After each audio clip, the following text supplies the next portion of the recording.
The truth about what happened at St. Mercy Hospital was buried deeper than any grave in Evergreen Cemetery. For 7 years, I lived among the dead, keeping silent as the doctors who imprisoned us continued to harvest organs from the innocent. Now I can finally tell you how we brought their empire of flesh crashing down. I joined the Sisters of Mercy when I was 20 years old, trading a promising medical career for a life of service. My name is Sister Agnes, though I was born Elena Vasquez, daughter of a surgeon and a nurse who expected me to follow their path into prestigious hospitals. Instead, I chose to work where medicine was needed most, at St. Mercy Hospital in the struggling industrial town of Millhaven. The hospital sat on the edge of town, a red brick Victorian structure with modern wings added through decades of expansion. Stained glass windows from its original chapel still filtered sunlight into certain corridors, casting colourful patterns that seemed to bless our work. Our order had founded the hospital in 1927, and despite the changing times, 4 of us remained as nurses. Sister Catherine was our eldest at 68, her hands steady despite her age, having delivered 3 generations of Millhaven residents. Sister Bernadette managed the pharmacy with military precision, her photographic memory tracking every pill and vial. Sister Margaret oversaw the hospital records, her quiet efficiency earning respect from even the most arrogant doctors. Then, there was me, working primarily in the emergency department, where my quick thinking had saved countless lives. We lived together in a small convent house on the hospital grounds, waking before dawn for prayers before beginning our shifts. Our simple rooms contained only single beds, wooden desks, and crosses on the walls. The garden between our house and the hospital provided vegetables for our meals and flowers for the chapel. This predictable rhythm gave me purpose and peace. For almost a decade, the hospital administrator, Dr. Philip Mercer, had arrived 5 years before my story begins. A tall man with silver hair and rimless glasses, he brought corporate efficiency to our charitable institution. Under his leadership, St. Mercy partnered with a research group called Advanced Medical Solutions. New equipment arrived, specialists were hired, and a gleaming surgical wing was added to the aging hospital. The board of directors celebrated Dr. Mercer as a savior, praising his ability to keep our hospital financially viable while maintaining its charitable mission. I respected Dr. Mercer, especially when he expanded our outreach to homeless patients and established a free clinic for the factory workers. He often stopped to chat with me in the emergency room, asking thoughtful questions about patient care and addressing my concerns about staffing. His office door remained open to staff at all levels, unusual for someone in his position. Once, after I had worked 36 hours during a bus crash emergency, he personally thanked me and ensured I received proper rest before returning to duty. My specialty became trauma care, particularly organ preservation. When accidents brought critically injured patients to our doors, I was often called to help stabilize them for transport to larger hospitals with transplant centers.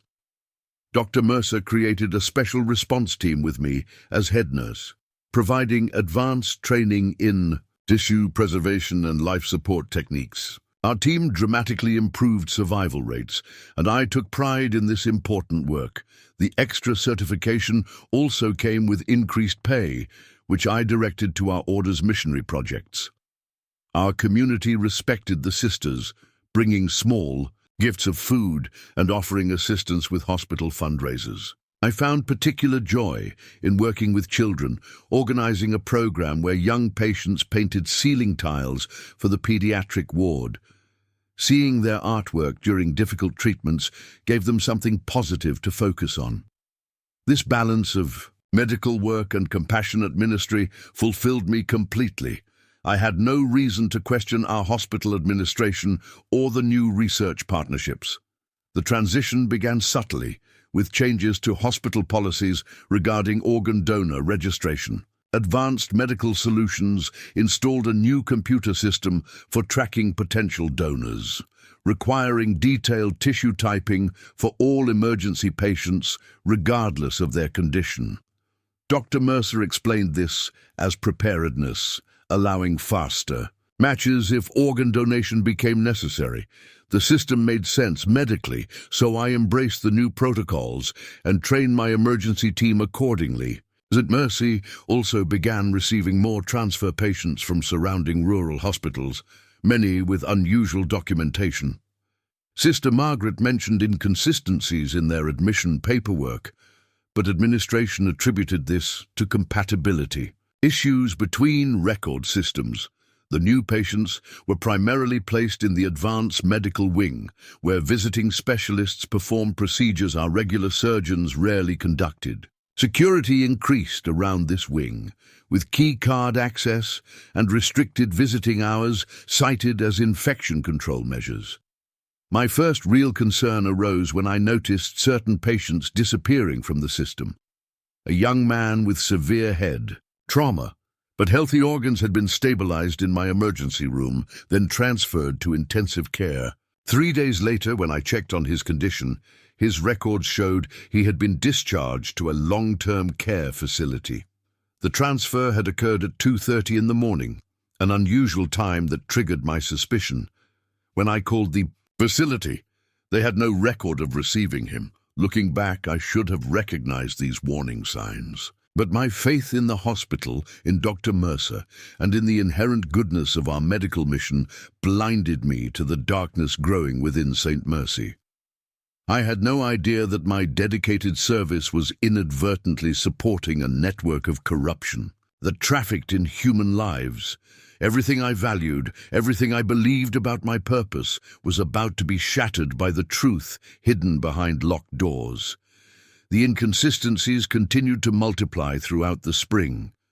More patients vanished. From records, always vulnerable people with limited family connections. Homeless individuals brought to our emergency room for routine care would be admitted for minor issues, then discharged to facilities that never confirmed receiving them. Sister Margaret began keeping a separate notebook documenting these discrepancies. Her accountant mind troubled by numbers that failed to reconcile. One rainy Tuesday, a construction worker arrived with crush injuries from a collapsed scaffold. His identification listed him as 39-year-old Michael Donovan, a healthy man with multiple severely damaged organs, but an intact brain. I stabilized him, and Dr. Elizabeth Chen, one of our new surgeons, took over his care. She told me he would need specialized intervention and was being prepped for surgery immediately. When I checked the operating schedule, his name was absent. Dr. Chen explained that emergency cases were being tracked in the new system separately, and I needed higher security clearance to view them. Sister Bernadette approached me later that week with concerns about medication inventory. Certain anesthetics and immunosuppressants were being used at rates inconsistent with our surgical schedule. She told me she had mentioned this to Dr. Mercer, who explained the discrepancy as part of the research protocols for advanced medical solutions. They had apparently established separate inventory tracking for their clinical trials. Bernadette seemed unsatisfied with this explanation, but reluctant to press further. The 4 of us sisters gathered in our convent kitchen that Friday evening, sharing observations that individually seemed minor, but together formed a troubling pattern. Sister Catherine described how she had been reassigned from recovery room duties whenever certain surgeries were performed. Sister Margaret showed us her notebook documenting 37 patients who had entered the system but seemed to vanish. Sister Bernadette confirmed that medication usage indicated surgical procedures not reflected in the official records. We decided that Sister Margaret would use her records access to investigate further, while I would speak with Dr. Chen, who seemed uncomfortable with some of the new protocols. Sister Bernadette would continue tracking medication discrepancies, and Sister Catherine would observe patient movements in the surgical recovery areas. We agreed to meet again on Sunday after evening prayers to share our findings. None of us suspected that our simple investigation would lead to such devastating consequences. The next morning, I found Dr. Chen in the staff lounge, her eyes ringed with exhaustion. I sat beside her, asking casually about Michael Donovan's condition. She stiffened, then quietly told me he had not survived. When I expressed sympathy and asked about the cause of death, she hesitated before responding that I should speak with Dr. Mercer about the case. Her hands trembled as she gathered her papers and left abruptly. The interaction left me deeply unsettled. That evening, I accessed the hospital database using my emergency department credentials. Michael Donovan was listed as deceased, with cause of death recorded as multiple organ failure. However, the detailed surgical notes were restricted, marked for advanced medical solutions personnel only. More disturbing was the absence of any record regarding disposition of his remains. No funeral home was listed, no next of kin notified. It was as if he had simply ceased to exist beyond his death certificate. On Sunday morning, I attended to a young woman named Tara who had attempted suicide with pills. While treating her, I noticed fresh surgical scars on her abdomen that she could not explain. She told me she had been at a party, then woke up in an alley with pain and confusion. The incision was professional, the stitches medical grade. I documented everything carefully, photographing the wound with the hospital camera. Tara begged me not to tell anyone, terrified that whoever had cut her would return. I arranged for her to be admitted under close observation.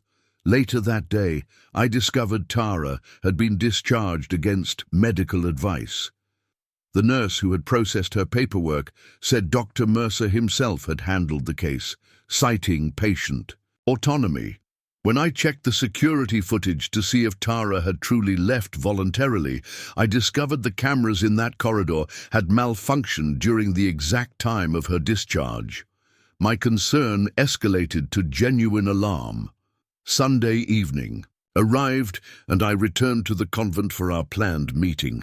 Sister Margaret was not there. Sister Catherine explained that Margaret had called earlier, saying she had found something significant in the records and needed to verify it in the administration building first.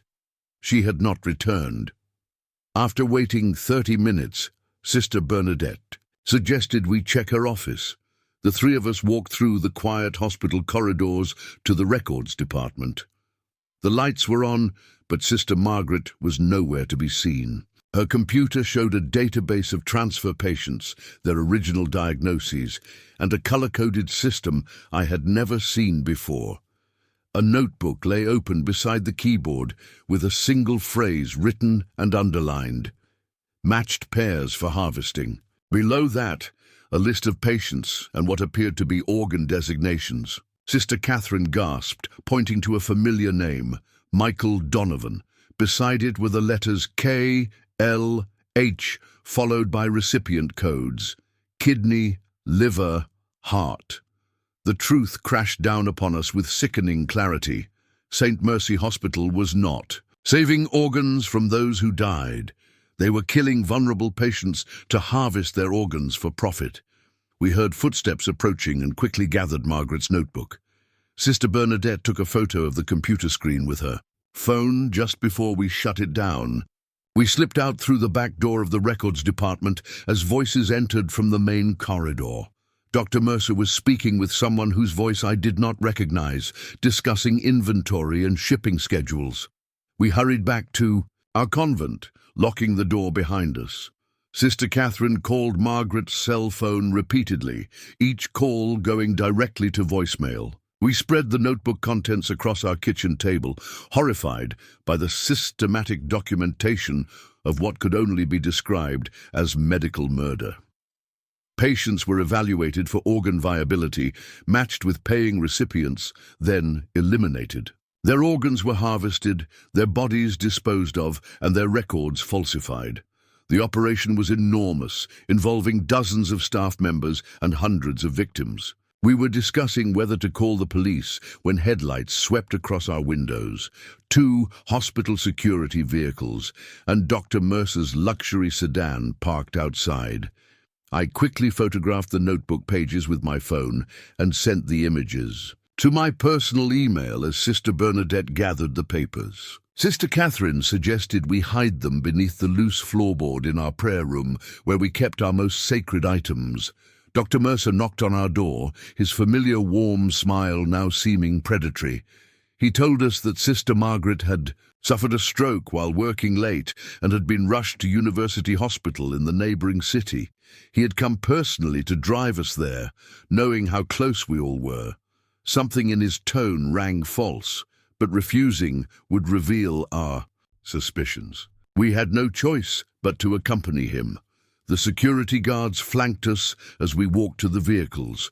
I was directed to ride with Dr. Mercer, while Sisters Catherine and Bernadette were guided to separate security cars. As we pulled away from the convent, I noticed we were not heading toward the highway that would lead to University Hospital.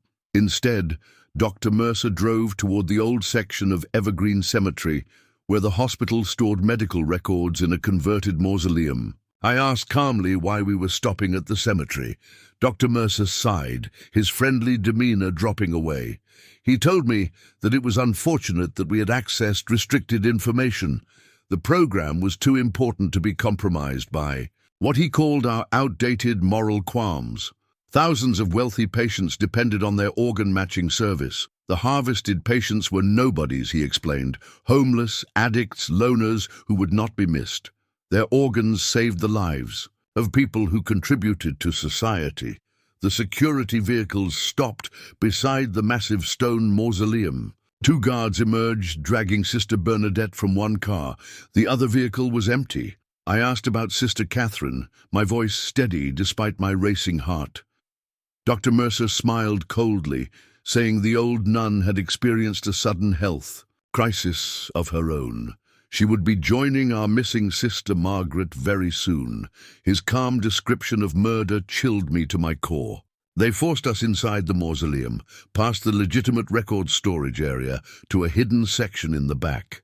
A heavy door opened to reveal Sister Margaret, bound to a chair, her face bruised but her eyes fierce.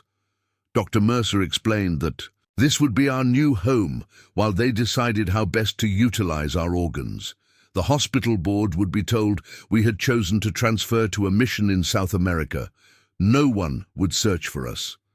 As the door closed, locking us in darkness, I heard Dr. Mercer speaking to someone about securing our convent and removing any evidence. They would need to find the notebook before proceeding with our processing. I clutched my small phone in my pocket, the photographed evidence our only hope if we somehow survived. The betrayal was complete. The institution I had dedicated my life to was built on murder, and the man I had respected was a monster wearing a healer's mask.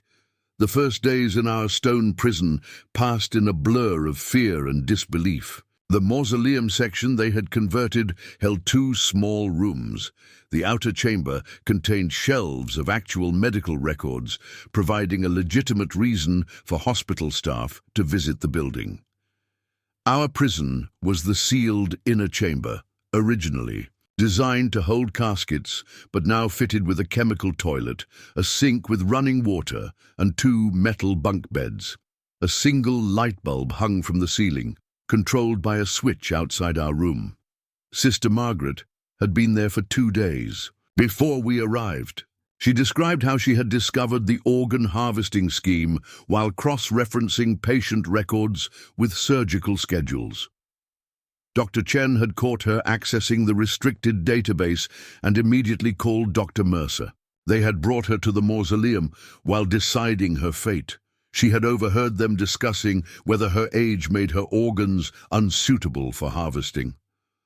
We learned that Sister Catherine had collapsed in the security vehicle, possibly from a forced injection. Sister Bernadette and I held each other, grieving for our elderly friend who had likely been murdered.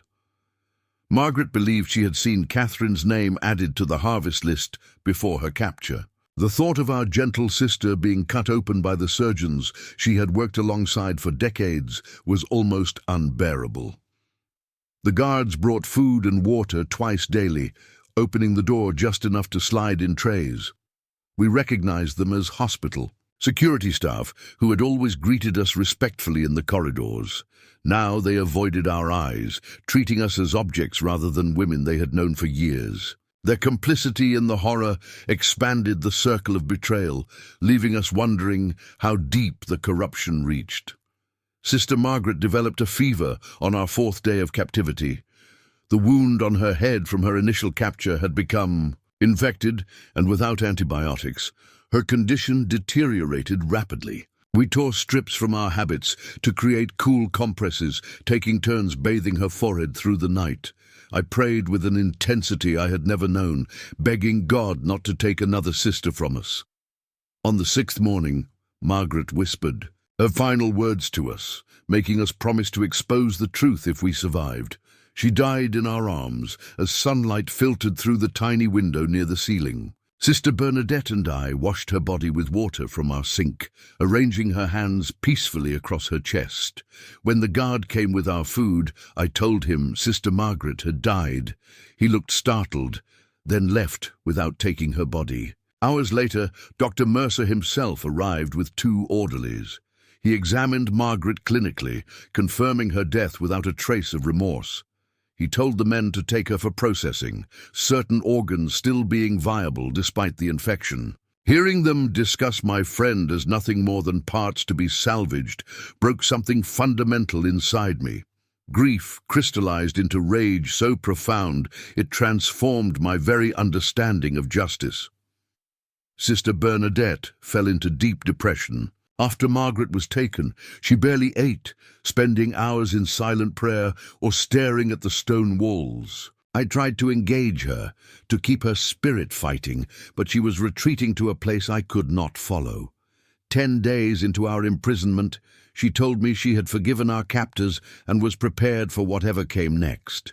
Her acceptance terrified me more than her despair had. That night, something unexpected happened that would change everything. The small window near the ceiling, which provided our only natural light, shattered as a metal tool struck it from outside. A man's weathered face appeared in the opening, his eyes widening at the sight of us. He whispered that he was Owen, the cemetery groundskeeper. He had noticed unusual hospital activity around the mausoleum and investigated after hours. We quickly explained our situation, and he promised to return the following night. True to his word, Owen came back with food, antibiotics, and a prepaid phone. He could not break us out immediately without risking discovery, but he would help us gather evidence against Dr. Mercer and his organization. I felt hope rekindling as I charged the phone using the outlet that powered our single light bulb. We now had a lifeline to the outside world and an ally who knew the cemetery grounds intimately. Sister Bernadette improved with proper food and medicine, her strength gradually returning. We developed a routine of silent prayer and whispered, "Planning," careful to maintain our appearance of defeated compliance whenever guards appeared. During this time, I experienced nightmares of operating rooms and harvested organs, waking with my heart pounding and sweat soaking my habit. These dreams fueled my growing resolve that simple escape would not be enough. The organ trafficking had to be stopped permanently. Owen became our connection to the outside world, bringing news of the hospital and the official story of our disappearance. According to the local newspaper, the 4 Sisters of Mercy had requested reassignment to a mission hospital in Guatemala. Dr. Mercer had given a statement expressing gratitude for our years of service and supporting our desire to help those in greater need. The community had even held a farewell ceremony, though of course we had not been present. The completeness of the deception was stunning. 2 weeks into our captivity, we received devastating news.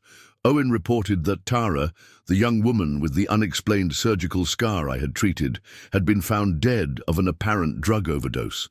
I knew with certainty that she had been silenced after I had documented her case. Her death solidified my conviction that half measures would not suffice. Dr. Mercer and his entire operation needed to be destroyed, not merely exposed. The turning point came when Sister Bernadette fell ill again, this time with symptoms suggesting pneumonia. Her breathing became labored, her fever spiking dangerously. I begged the guard to get medical help, knowing the irony of asking murderers to save her. He returned with basic antibiotics, but no doctor. That night, holding Bernadette as she struggled for each breath, I made my decision. If we both survived, we would not merely escape and report the crimes. We would dismantle the entire operation ourselves, whatever the cost. I whispered my thoughts to Bernadette, expecting her gentle nature to reject such vengeful planning. Instead, she surprised me by squeezing my hand weakly and whispering back that evil of this magnitude required decisive action. The Sister Bernadette I had known before our imprisonment might have counseled forgiveness and legal justice. This new Bernadette, forged in suffering and facing her mortality, understood that sometimes righteousness required fire. As her condition stabilized over the next few days, we began formulating what would become our salvation and our vengeance. Owen provided information about hospital schedules and security patterns. The prepaid phone allowed me to document our conditions and record our testimonies. Most importantly, we discovered that our prison had an advantage our captors never considered. The ventilation system connected to other parts of the mausoleum, allowing us to hear conversations in the records room. 1 month after our imprisonment began, I heard Dr. Mercer discussing a new phase of the operation with someone he called the broker. They were expanding beyond individual organ sales to wholesale tissue harvesting using processing facilities disguised as medical waste disposal sites. The demand was growing, particularly from wealthy foreign clients willing to pay premium prices to skip transplant waiting lists. They discussed a shipment schedule and security upgrades at 3 facilities across the state. That night, I shared everything with Sister Bernadette. We agreed the situation was even worse than we had imagined. This was no longer about our survival or even justice for our murdered sisters. Countless vulnerable people would continue dying if we did not act. As we held hands in prayer, we asked forgiveness for the path we were about to take. God had placed us here for a reason. Perhaps our suffering was the price of becoming the instruments of His justice. The next morning, Sister Bernadette looked at me with clear eyes and new resolve. She told me that she was ready to fight. We would need patience, cunning, and the willingness to do whatever necessary to stop the killing. The meek, rule-following sisters who had entered this tomb were gone. In their place stood 2 women prepared to bring righteous retribution to those who had perverted medicine into murder. Our planning began with systematic information gathering. The mausoleum had originally been built for a wealthy family in the 1880s, with elaborate ventilation to prevent the buildup of decay gases. These old copper ducts had been maintained when the building was converted for record storage, creating an unintentional surveillance system. By pressing a cup against certain sections of wall, we could hear conversations in the outer rooms clearly. Owen proved invaluable, bringing us a small notebook and pens to document everything we overheard. Through careful listening, we identified key members of the operation. Dr. Mercer headed the enterprise, with Dr. Chen as his reluctant surgical director. The hospital security chief, Richard Gallo, managed logistics and containment of potential problems. A board member named William Preston provided political protection through his connections with local government. The organization they had built was sophisticated and deeply embedded in the hospital's legitimate operations. The prepaid phone Owen smuggled to us became our most important tool.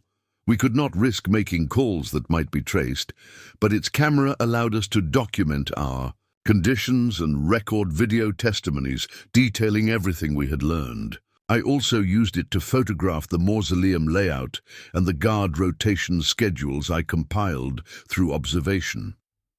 Owen would take the phone periodically to charge it at his groundskeeper cottage, returning it during his night visits.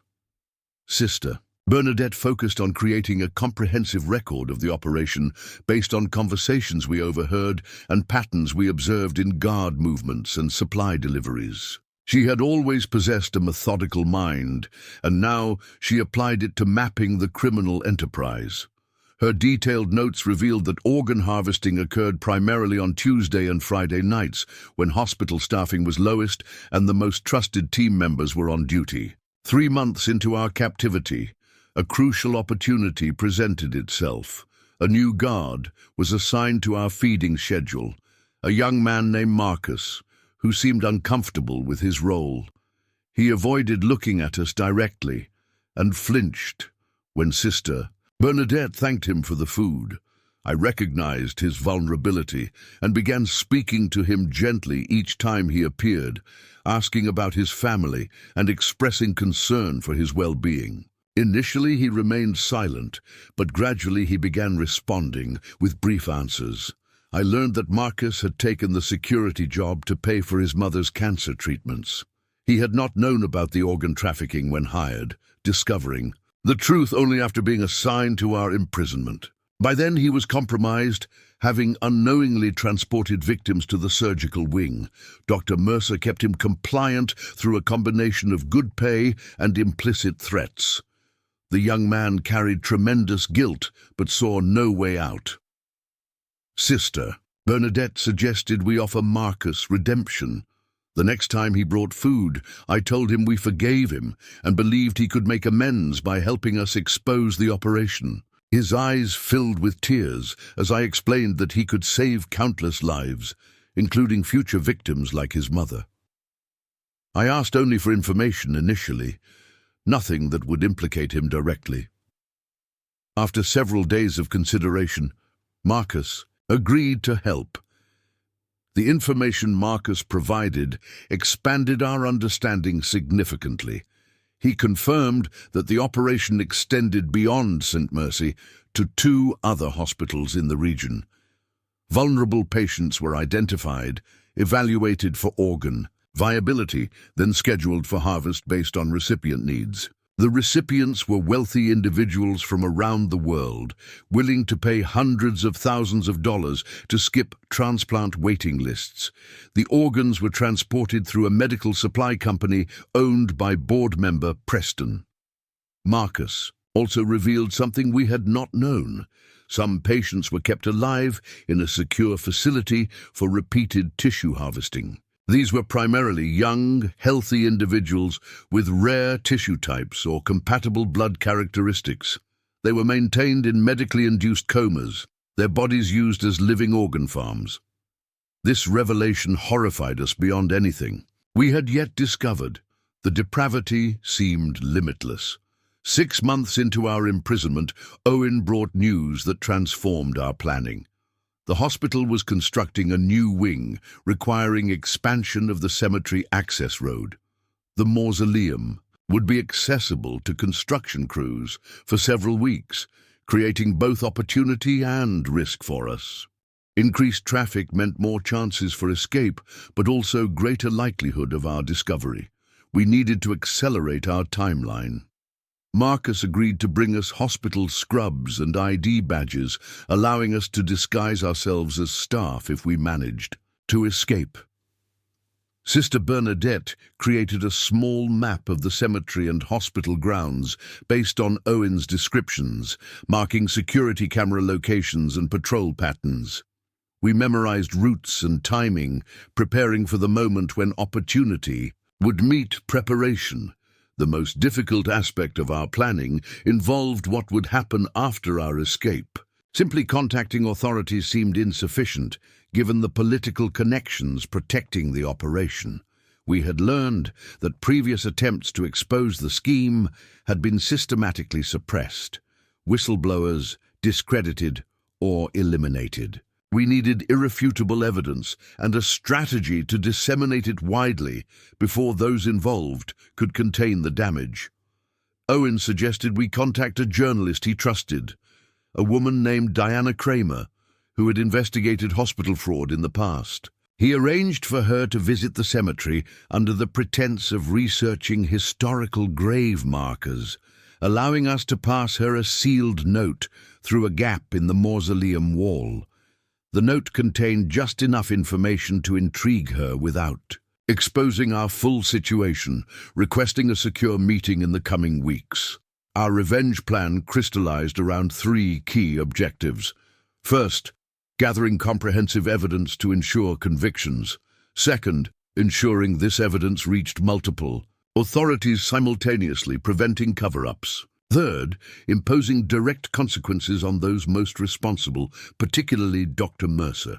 The last point caused considerable discussion between Sister Bernadette and myself.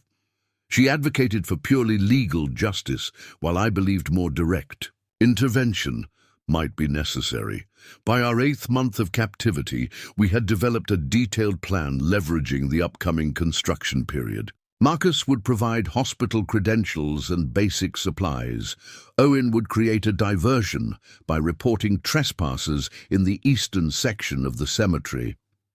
During the confusion, we would escape through a service entrance that Marcus would leave unlocked, making our way to Diana Kramer's apartment using the route we had memorized. The evidence we had accumulated was substantial. Sister Bernadette had documented hundreds of victim names with dates and organ designations. I had recorded video testimonies and photographed our prison conditions. Marcus had provided internal communications regarding organ transportation and recipient payments. Together, it formed an irrefutable case against everyone involved in the operation. 2 weeks before our planned escape, Sister Bernadette fell seriously ill. The dampness of the mausoleum had aggravated her respiratory system, leading to a severe infection. Despite antibiotics smuggled in by Owen, her condition deteriorated rapidly. She developed pneumonia, her breathing becoming increasingly labored. I stayed awake for 3 days, holding her upright to help her breathe, praying for her recovery. On the morning of what would be her final day, Sister Bernadette gripped my hand with surprising strength. She told me she would not survive to see our plan executed, but extracted my promise to continue without her. Justice for our sisters and for all the victims required completion of our mission. As the light faded from her eyes, she whispered that God had placed us in this tomb, not as punishment, but as instruments of His will. Her final words were a prayer for my strength in the difficult path ahead. That night, I mourned my last sister, while finalizing the details of what had evolved from an escape plan into a mission of righteous retribution. Sister Bernadette's death crystallized my resolve. The organization that had murdered 3 women who had dedicated their lives to healing would face a reckoning beyond what any court could provide. Dr. Mercer, who had betrayed his oath so completely, would experience consequences proportional to his crimes. I buried Sister Bernadette in the dirt floor of our prison, digging through the night with a metal food tray, whispering prayers as I covered her body. The guards, who now only checked on us every few days, would not discover her absence immediately. This gave me a critical advantage. Marcus would be expecting 2 escaping prisoners, not 1. The confusion would buy me additional time to implement the final phase of our plan, the element I had not shared even with Sister Bernadette. In the silence of that tomb, surrounded by the spirits of my sisters, I finalized every detail of what would unfold. The organ harvesting operation at St. Mercy Hospital had claimed countless lives. Its leaders had acted with impunity, protected by money and influence. Conventional justice might not reach them, but I would. The plan that had begun as escape and exposure had evolved into something more definitive.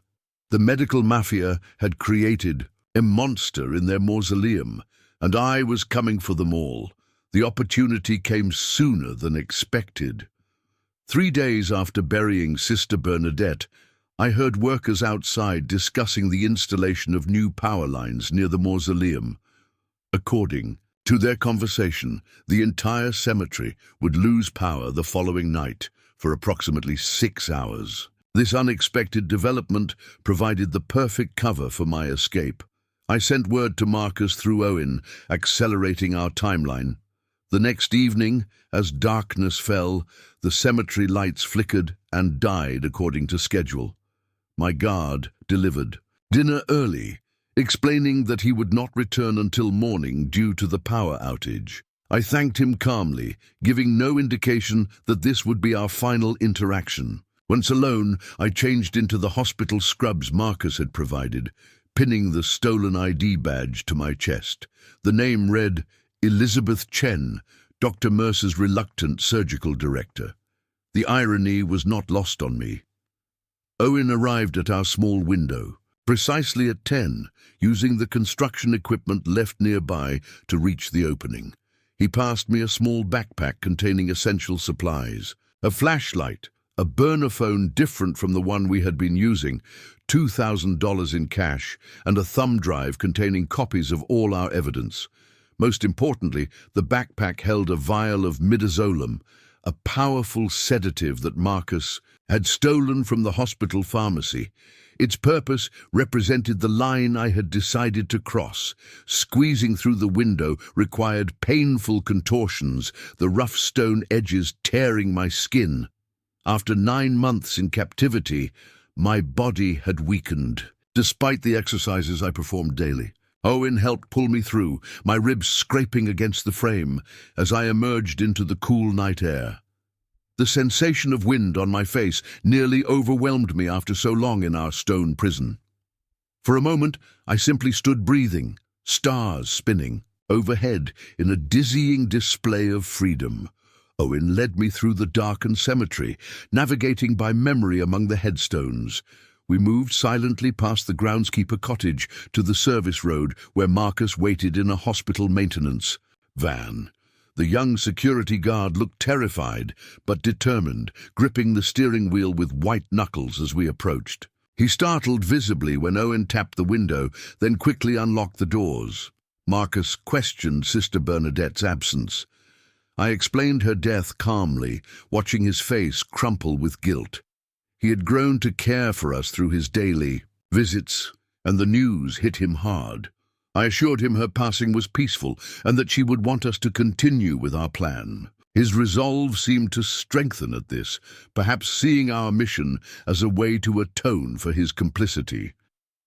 We drove through back roads to avoid security cameras, arriving at the hospital's maintenance entrance shortly after 11.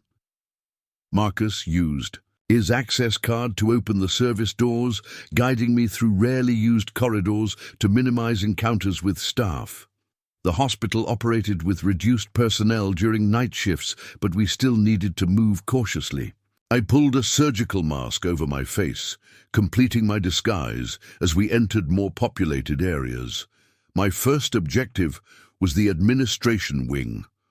Dr. Mercer maintained physical records of the organ trafficking operation in a hidden safe behind his office bookshelf. Marcus had overheard the location during a security installation, but did not know the combination. This presented my first significant challenge. We waited in an adjacent supply closet until the night administrator left for her hourly rounds, then slipped into the executive corridor. Dr. Mercer's office door featured a keypad lock. Marcus entered the override code provided to security personnel for emergencies. The door clicked open, revealing the darkened office where so many deadly decisions had been made. I moved directly to the bookshelf Marcus had identified, finding the hidden latch that swung the shelving unit forward to reveal a wall safe. The combination remained unknown, but I had prepared for this obstacle. From my backpack, I removed a stethoscope Owen had procured from the hospital, lost and found. Years of nursing had given me sensitive hearing and familiarity with the subtle sounds of mechanical devices. I placed the stethoscope against the safe door, slowly turning the dial while listening for the distinctive clicks of tumblers falling into place. The process required patience and precision, skills honed through decades of medical practice. After 20 tense minutes, the safe door swung open, Inside lay folders containing the true records of the organ harvesting operation. Patient names, harvest dates, organ recipients, and payment amounts were documented in meticulous detail.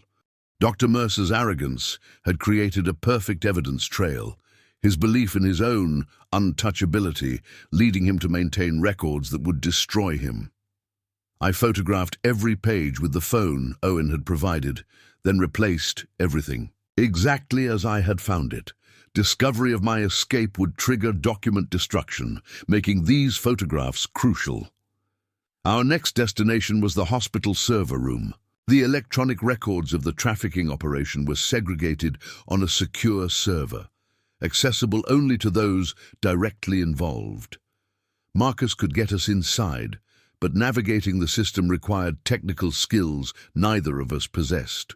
For this phase, we needed our third conspirator, a hospital IT technician named Raj, who Marcus had carefully recruited.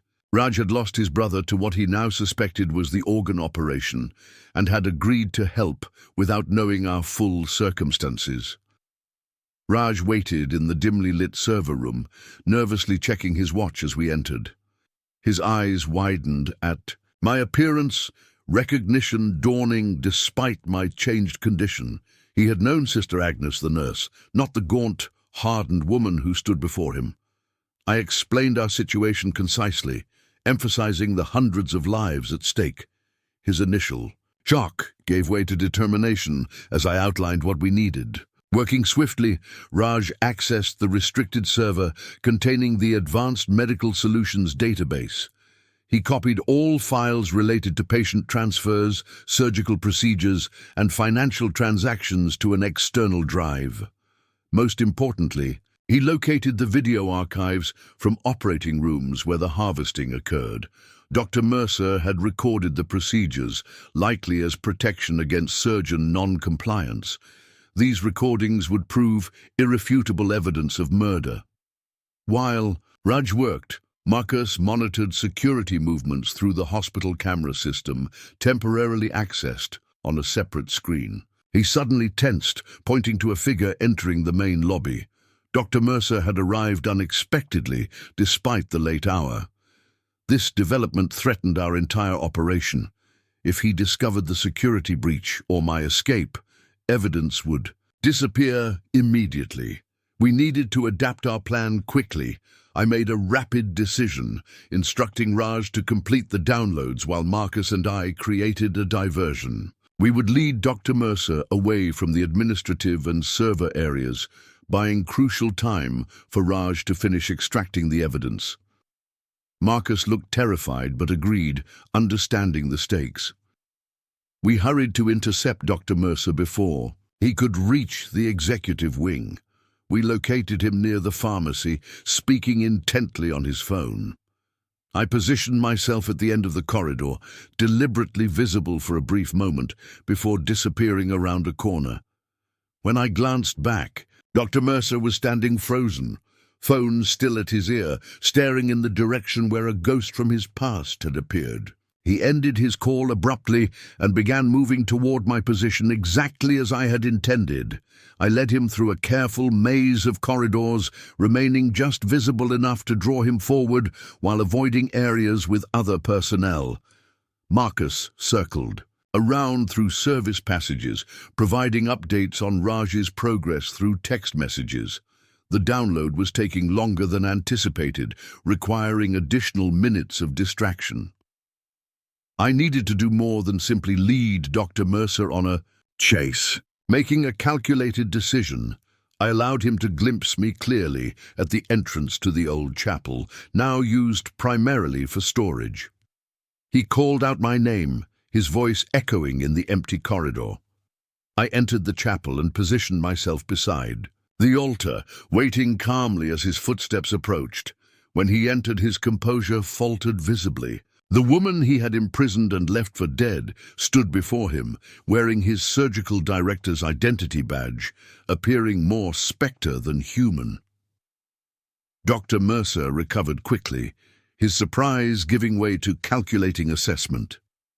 He asked how I had escaped and where Sister Bernadette was. I told him simply that she had died in the mausoleum, her body now buried in the dirt floor of our prison. He expressed neither surprise nor remorse, merely nodding as if confirming an expected outcome. He explained that my escape was unfortunate, but ultimately meaningless. The operation was too well protected for one traumatized nun to threaten. As he spoke, I moved slowly around the chapel, maintaining distance while guiding him away from the door. He followed unconsciously, his attention fixed on me as he detailed the futility of my position. Even if I reached authorities, his political connections would ensure any investigation was derailed. Previous whistleblowers had been discredited through manufactured evidence of mental instability or criminal behavior. The same would happen to me. My phone vibrated in my pocket. Raj had completed the download and secured the evidence. This notification shifted my purpose from distraction to the next phase of my plan. I asked Dr. Mercer directly how many people had died for his profit. He seemed almost relieved by the question, launching into a justification that revealed the true depth of his corruption. The harvested patients were contributing more in death than they ever had in life, he explained. Their organs saved people of actual value to society. As he spoke, I removed the vial of midazolam from my pocket, along with a syringe I had concealed in my sleeve. Dr. Mercer noticed too late, lunging forward as I prepared the injection. His greater strength would have overpowered me had Marcus not appeared behind him, grabbing his arms in a restraining hold. The security guard had circled through back passages to reach the chapel, arriving at the perfect moment. I administered the sedative quickly, watching Dr. Mercer struggle briefly before the drug took effect. With Marcus's help, I secured Dr. Mercer to a chair using cords from the chapel curtains. The sedative would keep him unconscious for approximately 1 hour, giving us time for the final phase. Marcus was visibly shaken, having crossed a line from passive assistance to active participation. I assured him our actions were justified by the hundreds of lives we would save. His involvement would remain anonymous in what followed. Raj joined us, bringing the external drive containing all the evidence.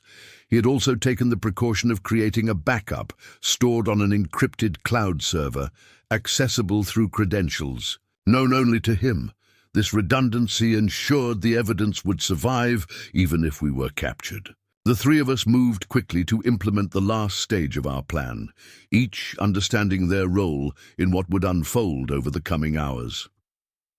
Marcus returned to his security duties, positioning himself to monitor Dr. Mercer's known associates. He would alert us if anyone discovered our activities or approached the chapel. Raj headed to the hospital's central pharmacy, where he would gather specific medications according to my instructions. I remained with our unconscious prisoner, preparing for what justice required. When Dr. Mercer regained consciousness 40 minutes later, he found himself securely bound to the chair. I sat across from him, calm and focused in a way I had not been since before our imprisonment. I explained that I had accessed his records, copied his files, and documented the entire operation.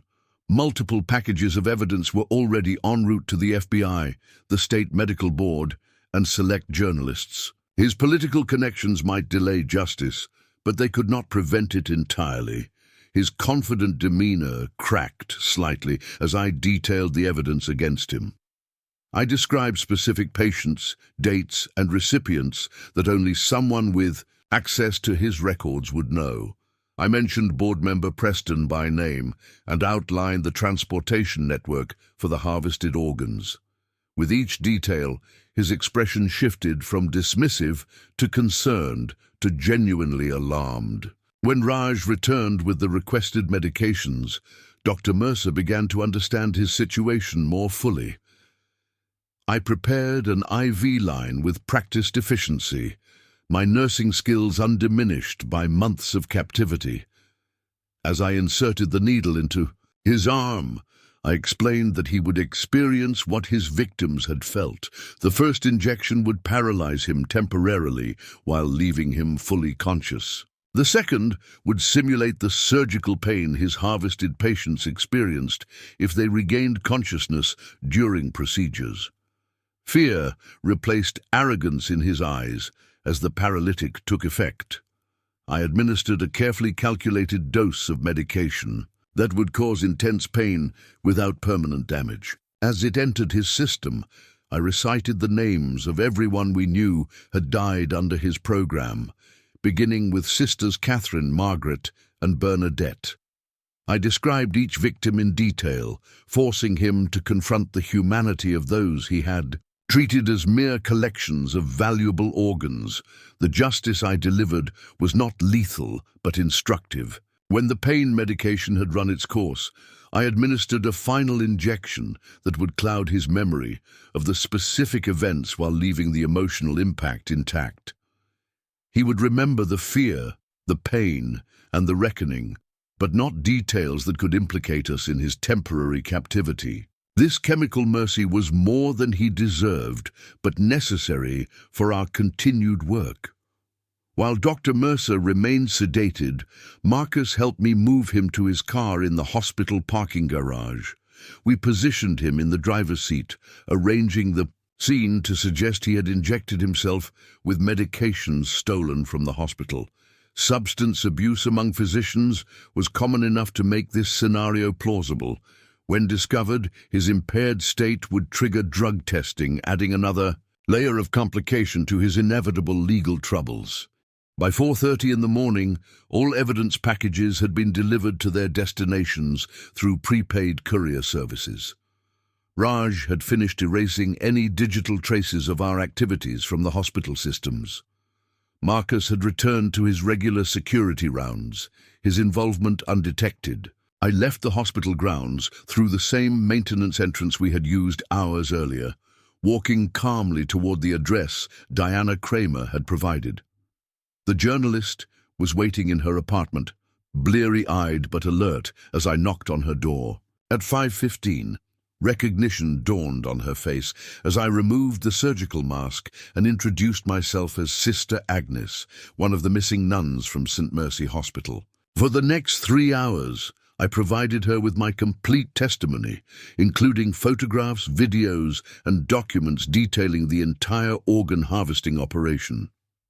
By the time I finished, the sun had risen on what would become the Day of Reckoning. For Dr. Mercer and his associates, Diana published her initial report online at 9:30 that morning, just as FBI agents arrived at St. Mercy Hospital with search warrants. Board member Preston was arrested while attempting to board a private plane. Security Chief Gallo was taken into custody at his home. Dr. Chen surrendered immediately, offering to cooperate in exchange for consideration of her reluctant participation. By noon, the operation that had claimed countless lives, including those of my sisters, had been completely dismantled. I watched the events unfold from the safety of a motel room Diana had secured under a false name. News coverage expanded throughout the day as the magnitude of the crimes became apparent. Hospital staff expressed shock and horror, though some must have suspected the truth. Patient families came forward with stories of suspicious deaths and unexplained disappearances.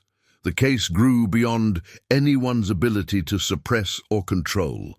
Dr. Mercer was found incoherent in his car, his system containing traces of hospital medications consistent with substance abuse. As he was led from the hospital in handcuffs, news cameras captured his face. The confident, respected administrator had been replaced by a haunted man, his eyes darting nervously as if searching for someone just beyond the crowd. When asked for comment, he said only that justice comes in many forms. He would never know exactly what had happened in the chapel, but the experience would remain with him through the prison sentence to come. The revenge I had enacted was not limited to physical suffering or legal consequences. By exposing the truth to the world, I ensured that Dr. Mercer and his accomplices lost everything they valued: their reputations, their freedom, their wealth, and their power was stripped away completely. More importantly, the system they had built to prey on the vulnerable was dismantled, preventing countless future deaths. This comprehensive destruction of their world represented true justice for the sisters I had lost. 3 days after the arrests began, Owen the groundskeeper led authorities to the mausoleum where we had been imprisoned. They recovered Sister Bernadette's body and found evidence confirming our captivity. The small space that had been our prison for 9 months became a crime scene, photographed and documented as part of the growing case against the hospital administration. Our suffering was acknowledged, our story verified beyond any possibility of denial. The revenge I had planned for months within those stone walls had been executed perfectly. Every person involved in the organ trafficking operation faced justice, both legal and personal. The system they had built had been exposed and destroyed. Most importantly, the future victims who would have died under their scalpels would now live. This knowledge brought me a sense of completion that transcended personal vengeance. Sisters Catherine, Margaret, and Bernadette had not died in vain. 1 year passed since the night I escaped from the mausoleum and brought down the organ trafficking operation at St. Mercy Hospital.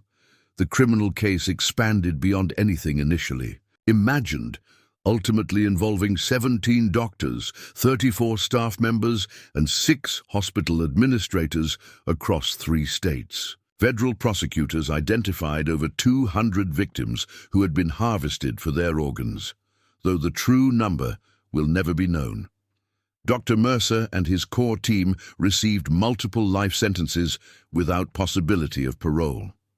I testified at their trials, describing our imprisonment and the deaths of my sisters. The courtroom fell silent as I recounted our 9 months in captivity, the evidence we gathered, and the sacrifices made to expose the truth. Defense attorneys attempted to discredit me, suggesting that trauma had affected my recollections or that I had personal vendettas against the accused. The extensive documentation we had compiled rendered these arguments ineffective. The evidence spoke for itself, undeniable and damning. After the trials concluded, I faced a decision about my future. The Sisters of Mercy offered to transfer me to any convent in their organization, supporting whatever healing path I chose. The Catholic Church recognized the extraordinary circumstances of my actions, with the bishop personally expressing that necessity sometimes requires difficult choices. My religious community stood behind me, but I found myself unable to return to my former life. The experiences in the mausoleum had transformed me fundamentally. The Sister Agnes, who had entered that stone prison, no longer existed. In her place stood someone both stronger and more damaged, capable of calculated justice, but struggling with the weight of all that had occurred. I requested a leave of absence from my religious order, needing time to reconcile my faith with my actions. The Mother Superior granted this with compassion, assuring me that my place would remain whenever I was ready to return. I used a portion of the reward money from the case to establish a foundation in memory of Sisters Catherine, Margaret, and Bernadette. The Sisters of Mercy Memorial Fund provides oversight for organ donation programs, ensuring transparency and ethical practices. The foundation also supports whistleblowers in medical settings, offering legal protection and financial assistance to those who expose wrongdoing at personal risk. This legacy felt appropriate for the women who had died revealing the truth. Marcus left hospital security, using his cooperation in the case to avoid prosecution. He enrolled in nursing school, determined to help patients in a way that honored Sister Bernadette, whose kindness had affected him deeply during our captivity. We meet occasionally for coffee, both of us carrying the weight of what happened but finding some peace in the lives saved by our actions. He remains one of the few people who truly understands what I experienced. Raj received a significant whistleblower reward for his role in exposing the operation. He used the funds to create a patient advocacy program at the university hospital that replaced St. Mercy after its closure. The program ensures that vulnerable patients have representatives monitoring their care, preventing exploitation of those least able to protect themselves. He sends me updates on the program's success, each message a reminder of the good that emerged from darkness. Diana Kramer won National Journalism Awards for her coverage of the case. The story grew into a best-selling book exposing the broader issues of organ trafficking globally. She occasionally consults me regarding details for follow-up articles. Though I maintain a low public profile, her work continues to pressure regulatory agencies to implement stronger protections for potential donors, particularly among vulnerable populations. The spotlight she shines prevents similar operations from finding the shadows they require. Owen, the groundskeeper, died 6 months after the arrests from long undiagnosed heart disease.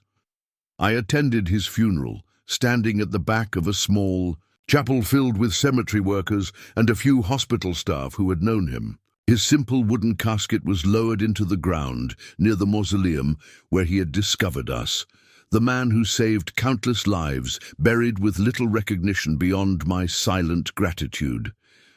I visit his grave monthly, bringing the flowers he once grew in his small garden. Dr. Chen received a reduced sentence in exchange for her complete testimony. Her cooperation proved crucial in prosecuting Dr. Mercer and tracking down overseas organ recipients for additional evidence. During her sentencing hearing, she expressed profound remorse, describing how she had begun participating under threat but continued out of fear and moral compromise. Her statement revealed the insidious nature of corruption, how good people can be drawn step by step into evil through small initial concessions. As for me, I found myself drawn back to Evergreen Cemetery. The mausoleum that had been our prison was scheduled for demolition, but I requested permission to create something new in its place. Using foundation funds, we transformed the site into a memorial garden for all victims of the organ trafficking operation. Stone benches encircle a central fountain where water flows continuously, symbolizing the renewal that can follow even the darkest experiences. I purchased the groundskeeper cottage from the cemetery authority and renovated it into a small home and counseling center. Here, I meet with survivors of medical abuse and family members of victims, offering the perspective of someone who truly understands their pain. This work does not erase my memories or heal all wounds, but it provides purpose that honors my sisters and the path that brought me here. At night, I sometimes wake believing I'm still in that stone room, the weight of captivity pressing down upon me. These moments pass more quickly now, reality reasserting itself as I recognize the cottage walls and ceiling.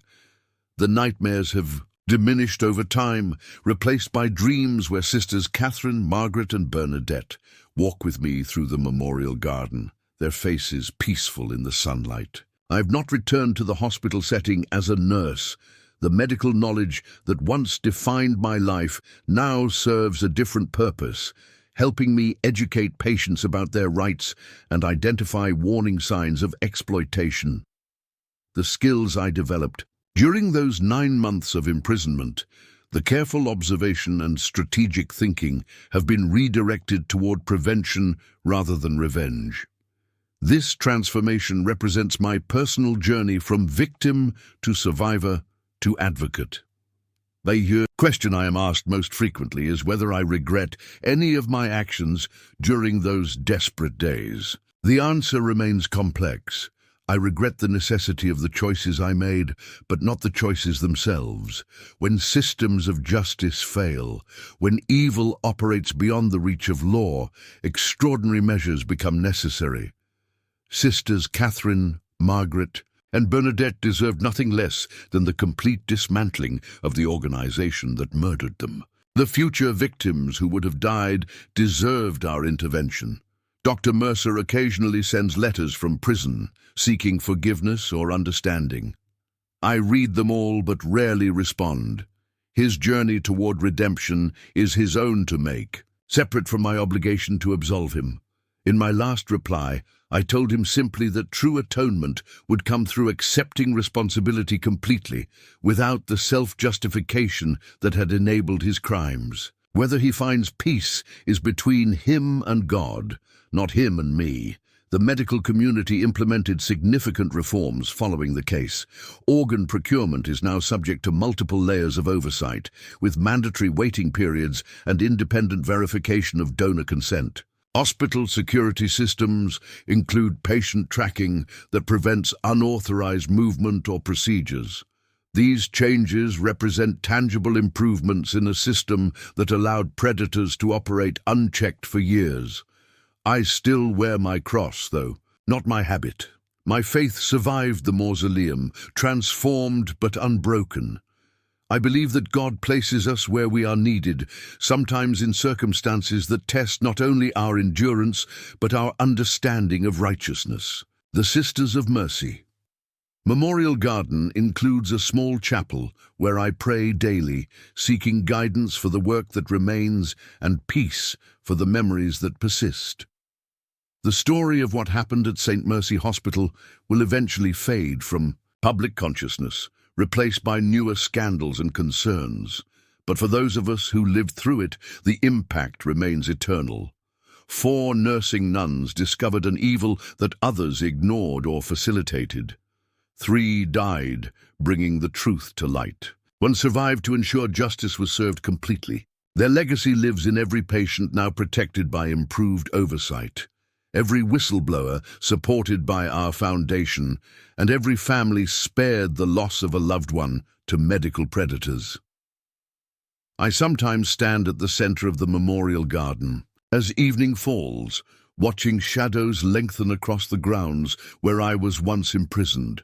In those quiet moments, I feel the presence of my sisters and find reassurance that our suffering held meaning.